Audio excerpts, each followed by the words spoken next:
J'ai c'est pas la première. Tout à l'heure, quand vous étiez en train de parler, vous avez, en donnant l'exemple de Isaac, vous avez dit que le mariage, la dot est considérée comme un mariage, si j'ai bien compris. Oui. Ok. Et bon, moi, j'ai l'habitude, quand je parle avec les frères de mariage, quand on me parle des mariages, du mariage civil et du mariage religieux, moi, j'ai pour habitude, ça peut être pas ignorance, j'ai pour habitude de dire que c'est bien de le faire, mais qu'on n'est pas obligé de le faire parce que ça, on ne connaît pas, enfin, il n'y a pas de, pour moi, c'est pas forcément biblique. Je ne dis pas que ceux qui le font, c'est un péché. Mais tout à l'heure, quand vous étiez en train de parler, vous avez dit qu'il faut faire les trois. Est-ce que vous pouvez m'expliquer ce qui vous amène à dire ça? Pourquoi vous pensez que les trois sont obligatoires si tant est qu'on n'a pas forcément des exemples bibliques pour les deux autres? Non, c'est pas qu'on n'a pas des exemples. Il dit qu'il y en a. C'est vrai que les versets que je vais prendre n'explicitent pas que c'est dans le cadre du mariage.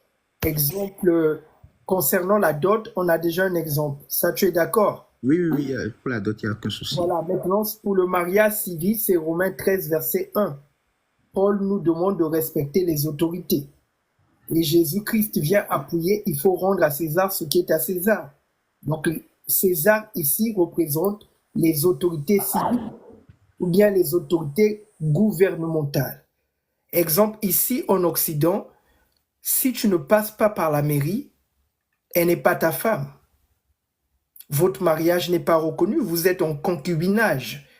Donc, ça veut dire que tu n'as même pas droit aux avantages tels que la pension de retraite, la pension de réversion pour ton mari, etc. Donc, c'est important de cocher la case de la mairie parce que la mairie va venir structurer le mariage. C'est très, très important. Et ensuite, la bénédiction nuptiale, pourquoi? Ben, il faut rendre à Dieu ce qui est à Dieu. Jésus a été clair. On donne à César sa part, on donne à Dieu sa part. Et Dieu est l'auteur et le créateur du mariage. Vous ne pouvez pas entrer dans les liens sacrés du mariage et faire fi de la divinité. Dieu, c'est la divinité. Dieu, c'est le sacré. Dieu, c'est le spirituel. Donc, vous avez pour obligation, c'est même ça, je dirais, le vrai mariage en réalité. Parce que la Bible est très claire, là où deux ou trois s'assemblent en mon nom, je suis au milieu d'eux. Donc le mariage, c'est aussi se présenter devant la communauté de foi. C'est très important. Mais la dot, n'est-ce pas Dieu qui l'a instauré, la dot?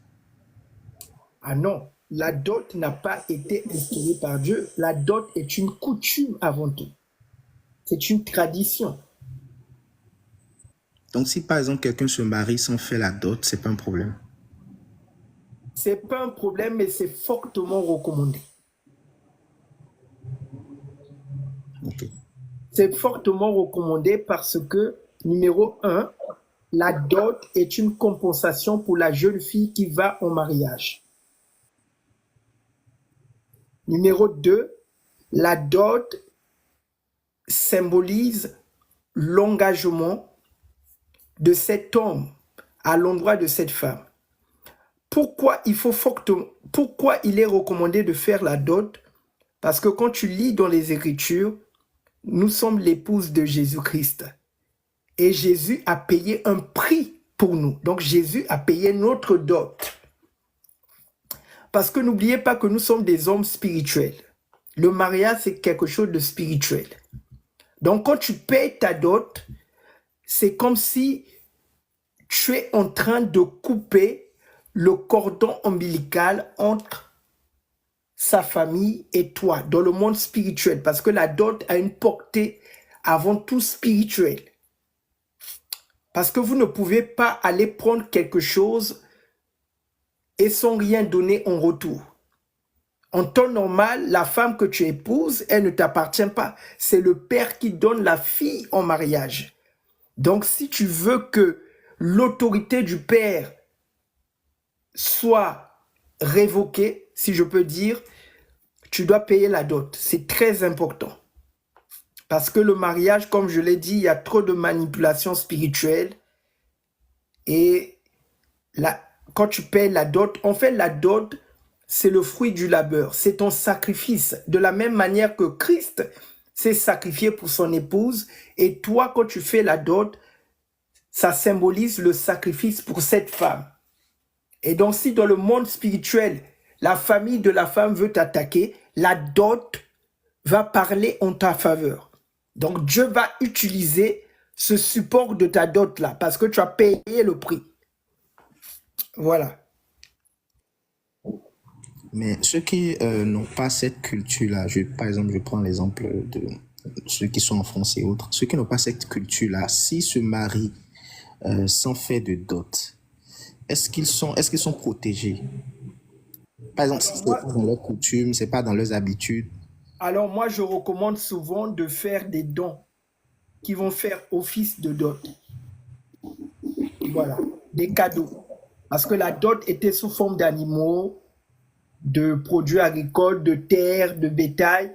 Donc même en France, même si tu te maries, ben, tu fais un cadeau, mais dans ta tête, ça symbolise chez toi une dot. Même si chez eux, c'est pas dans leur coutume, mais toi, respecte les principes de la Bible. Ok. Est-ce que la famille a le droit de dire non, nous ne voulons pas de dot pour notre fille? Parce qu'il y a des familles qui font ça, qui disent qu'ils ne veulent pas de dot. Ils ne veulent pas que leur fille... Bon, eux, ils prennent ça comme si la fille était à vendre, donc ils disent qu'ils ne veulent pas de dot. Quand c'est la famille qui n'en veut pas, est-ce qu'il faut insister, la donner quand même, ou est-ce qu'il faut laisser tomber et supposer que bon, c'est la famille qui n'en veut pas et on laisse tomber? Même si la famille ne veut pas, je te recommande fortement de donner une somme symbolique qui va faire office de dot. Donc d'insister. Non, tu insistes pas, mais tu donnes quand même un cadeau, quelque chose. Ça veut dire que avant de donner cette chose, tu pries. Entre toi et le Seigneur dans le secret, tu dis Seigneur, ça c'est l'eau. Parce que dans ta parole, il est écrit que la dot est d'actualité. Seigneur, ce que je donne à cette famille, ça fait office de dot. Même s'ils ne veulent pas la dot, pour moi, Seigneur, c'est une dot. Donc, il faut prier. Tu donnes quelque chose de symbolique. C'est très important parce que même quand une famille ne te dit qu'elle ne veut pas de dot, c'est bizarre. C'est bizarre. C'est bizarre. Parce que quand vous lisez dans la Bible, il y a un endroit où Abraham voulait enterrer sa femme et on voulait lui donner quelque chose de gratuit. Abraham a refusé. Abraham a dit non, non, non, non. Je ne prends pas ça gratuit. Je vais payer quelque chose. N'acceptez pas le gratuit. C'est un conseil que je vous donne. Dans le monde spirituel, il n'y a pas de gratuit. Jésus a payé le prix. Jésus n'a pas fait alliance avec nous gratuitement, pas du tout. Le mariage est très spirituel, mes très chers amis. Très, très spirituel. Merci. Ok.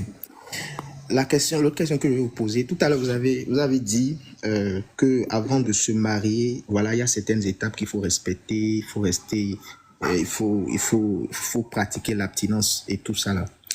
Si par exemple, je suis avec quelqu'un et que on s'est connu dans l'impudicité, par exemple, on s'est connu dans l'impudicité et on a continué comme ça jusqu'à ce que on rencontre tous les deux le Seigneur et que voilà, on a compris que ce qu'on faisait c'était pas bien. Est-ce que une fois qu'on a rencontré le Seigneur, qu'on a eu conscience que ce qu'on faisait n'était pas bien, est-ce qu'à partir de ce moment-là, il faut se séparer? Non, pas forcément. Mais par contre, là, vous devez vous repentir et mettre en pratique le principe de la chasteté et de la pureté. Donc, ne retombez plus dans le même péché. Voilà. Ce pourquoi je vous pose la question, c'est que si tant est que nous avons des partenaires de destinée et que, par exemple, voilà, que vous vous êtes rencontrés voilà, dans l'impudicité, donc